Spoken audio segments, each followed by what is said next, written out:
Assalamualaikum warahmatullahi wabarakatuh. Apa kabar anak-anak yang di rumah? Kelas 6A, 6B, 6C. Udah siap untuk materi kita hari ini? Nah, ya, untuk hari ini materi kita mengenai pelestarian hewan dan tumbuhan, ya. Tapi sebelumnya lebih baik kita membaca doa dulu ya. Yuk siapkan diri kalian, duduk yang rapi ya nak ya di rumah. Bismillahirrahmanirrahim. Raditu billahi rabbah wa bil islami dinna wa bil muhammadin nabiyya wa rasulullah. Rabbi zidni ilma warzuqni fahma. Amin. Anak, untuk materi kita hari ini mengenai pelestarian hewan dan tumbuhan, buka buku tematiknya ya, buku tematik. Ini halaman 100. Sub tema 3 PB1. Nah, kita tahu bahwa Indonesia ini kaya akan kekayaan alam. Selain kaya akan kekayaan alam, kita akan kaya fauna dan flora, ya.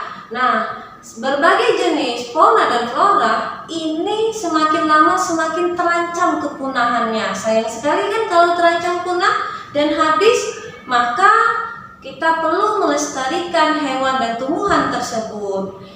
Adapun faktor-faktor yang menyebabkan kepunahan itu ada 2 faktor. Yang pertama itu faktor alam terjadi dengan sendirinya, seperti misalnya bencana alam, ya, gunung meletus itu ya dapat merusak habitat asli hewan dan tumbuhan tersebut.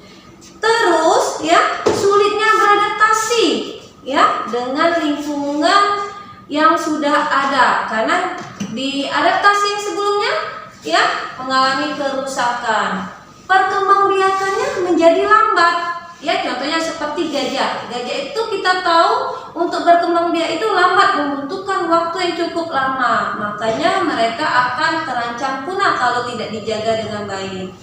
Nah, yang kedua yaitu faktor buatan atau manusia sendiri. Nah, manusia ini faktor yang menyebabkan terjadinya kepunahan, seperti penebangan hutan secara liar, pembakaran, dan perburuan liar. Perburuan liar ini ya mereka berburu untuk mengambil ataupun keuntungan pribadi. Ya, mereka tidak tahu dampak akibat hewan dan tumbuhan jika punah. Nah, apa yang dimaksud dengan hewan punah ataupun hewan langka? Ya, kalau punah itu tidak ada sama sekali nak. Tapi kalau hewan langka, ya, hewan yang sulit ditemukan, adaptasinya sulit ditemukan di lingkungan yang bebas. Dia hanya terdapat pada daerah tertentu saja. Seperti kita tahu, 1, burung cendrawasih. Kalau kita lihat di sini, burung cendrawasih ini ya, dia letaknya di mana ya nak? Siapa yang tahu burung cendrawasih? Di Papua ya. Kita tahu bulunya bagus, berwarna ceria ya, maka karena keindahan bulunya dijuluki sebagai surga ya, surga karena keindahan bulunya. Nah, karena keindahan bulunya ini ya, maka manusia mengambil, memanfaatkannya, diburulah burung cendrawasih. Terus yang kedua, hewan yang hampir terancam punah itu adalah badak bercula 1. Coba lihat di sini, badak bercula 1. Kenapa disebut cula? Ya, ada culanya ya di situ ya. Nah, cula di sini adalah rambut yang sudah mengeras. Nah, kita tahu rambut yang mengeras ini kalau pada cula memiliki keunikan, ya, digunakan sebagai obat-obatan. Maka manusia berburu ke badak bercula 1. Adaptasinya di mana? Ya, adaptasinya di ujung kulon, ya. Nah, udah paham? Lanjut ya nak ya. Yang ketiga itu adalah orangutan. Ya, beda dengan monyet nak ya. Ini kalau orangutan, ya, dia letaknya di Kalimantan, ya. Nah, kenapa dia hampir punah? Yang pertama, rusaknya habitat, ya, rusaknya habitat dan perburuan liar. Kalau monyet itu banyak kita temukan di hutan-hutan, ya, suka liar, ya. Tapi kalau orangutan itu jarang sekali. Nah, selanjutnya kita lihat di sini ada komodo, ya. Coba lihat di sini Komodo. Di mana gambarnya ini? Ayo, siapa yang tahu? Di Pulau Komodo, yaitu letaknya tepatnya di NTT. Kenapa Komodo ini hampir punah? Ya, yang pertama itu sulit mendapatkan apa? Makanan. Sulit untuk mendapatkan makanan. Terus yang kedua, perburuan liar yang dilakukan oleh manusia. Nah, hewan terancam punah, tumbuhan pun juga akan terancam punah. Sama seperti hewan, kalau tumbuhan di sini yang langka itu yang sulit kita temukan di alam bebas. Yang pertama itu ada Rafflesia. Nah, ada Rafflesia dan bunga bangkai ya. Nah, keduanya ini nak ya sama-sama kita temukan di mana? Sumatera. Ada di Sumatera. Ya jarang di Jawa nak ya. Di Jawa atau di Sulawesi biasanya kita temukan di Sumatera. Kalau kita lihat di sini Rafflesia, bunganya mahkotanya besar, ya. Kuncup obatnya dijadikan apa? Kuncupnya daun itu dijadikan obat. Makanya diburu, selain diburu sulit ditemukan, maka dia akan terancam punah nak ya. Kalau bunga bangkai ini ciri khasnya apa? Mengeluarkan bau nak ya. Nah, bunga bangkai mengeluarkan bau. Kenapa mengeluarkan bau? Karena dia akan menyerap yang namanya nektar lalat untuk membantu mereka bunga ini proses penyembuhan ya. Lanjut kita ke kantong semar. Nah, kalau kita lihat gambarnya kantong semar ya, bentuknya apa? Bentuknya seperti kantong, dia menggelembung. Nah ya, nah kantong semar itu adaptasinya di mana? Tangkupan perahu atau di Jawa Barat. Nah, di sini kenapa dia diburu ya untuk diperjualbelikan oleh manusia? Karena kegunaannya itu bisa untuk apa namanya? Menarik nyamuk ya, menarik nyamuk untuk mendekatinya sehingga membantu manusia untuk mengurangi nyamuk ya. Terus ya, berikutnya ada pohon cendana.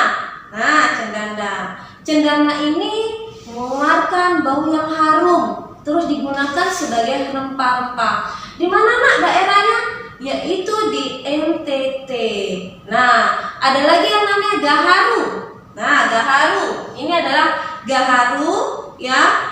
Di sini ya, gaharu ini memiliki kandungan damar ya yang aromanya wangi, disukai oleh manusia. Nah, biasanya gaharu ini digunakan sebagai minyak kayu putih. Nah, makanya diburu oleh manusia. Ya, letaknya di mana? Yaitu di Kalimantan. Nah, anak-anak ibu, bagaimana supaya tidak punah hewan dan tumbuhan? Maka perlu kita lestarikan. Lestarikannya dengan cara apa? Ada dua cara, in situ dan ex situ. Kalau in itu dalam, berarti pelestariannya di dalam habitat asli itu sendiri, ya. Nah, bagaimana dengan cara in situ? Ada Swarga Marga Satwa. Ya, apa itu Swarga Marga Satwa, nak? Swarga Marga Satwa pelestarian kawasan hewan di daerah aslinya. Seperti kalau misalnya Komodo, kita tahu tadi apa Komodo? Aslinya habitatnya di Pulau Komodo, yaitu NTT. Nah, ada juga Swarga Marga Satwa sudah cagar alam. Kalau cagar alam itu kebalikan tadi. Kalau Swarga Marga Satwa hewan, kalau cagar alam itu adalah tumbuhan ya. Terus ada juga yang namanya hutan lindung. Hutan lindung ini kawasan untuk melindungi hewan dan tumbuhan ya, hutan lindung. Nah, yang kedua dengan cara ex situ. Ex itu artinya di luar. Pelestarian di luar habitat aslinya. Bagaimana caranya? Yang pertama ini ada yang namanya kebun raya. Kalau kita lihat dengar kebun raya, berarti kawasan untuk melestarikan apa? Hewan. Ada juga yang namanya kebun botani. Botani asalnya dari botani, tumbuhan nak. Berarti untuk pelestarian tumbuhan yang berada di daerah tertentu. Maka didatangi misalnya seperti Rafflesia. Ya, kita tahu Rafflesia di mana tadi? Sumatera. Maka kita lestarikan. Ya, bagaimana melestarikannya itu membuat penangkaran. Nah, anak ayah anak ibu ya, itu ada dua pelestariannya, ex situ dan in situ. Apa tujuan kita di sini? Yang pertama untuk menjaga ekosistem ya agar berjalan dengan baik. Ya, perlunya pelestarian. Yang kedua, ya, untuk apa? Melestarikan hewan dan tumbuhan, untuk melestarikan keanekaragaman hayati yang bermanfaat bagi ilmu pengetahuan penelitian untuk anak-anak kita, generasi yang akan mendatang. Nah ya, mereka akan tahu, oh ini gunanya cendana, oh ini orang hutan. Kalau mereka hampir punah, sayang sekali mereka tidak tahu keberadaannya. Terus untuk memenuhi kebutuhan masyarakat, itu ada di buku nak ya, menciptakan lingkungan yang nyaman ya, mengurangi pencemaran udara kalau kita lestarikan hewan dan tumbuhan dengan baik dan benar. Nah, anak-anak ibu, cukup sekian materi kita hari ini mengenai pelestarian hewan dan tumbuhan ya. Ibu akhiri, sebelumnya kita akan membaca doa dulu ya nak ya. Masih ingat doanya nak ya? Bismillahirrahmanirrahim. Allahumma arinal haqqa haqqa warzuqna tibaa wa arinal batila batila warzuqna tinaba. Amin. Nah, anak ibu ya, materi kita cukup di sini. Nanti ada latihan soal, itu ada di LKS, kerjakan dengan baik. Dan kalau bisa tugas-tugasnya itu dikejar, mana yang kurang, mana yang nggak tahu tanyakan sama gurunya. Ibu akhiri sampai di sini. Wassalamualaikum warahmatullahi wabarakatuh.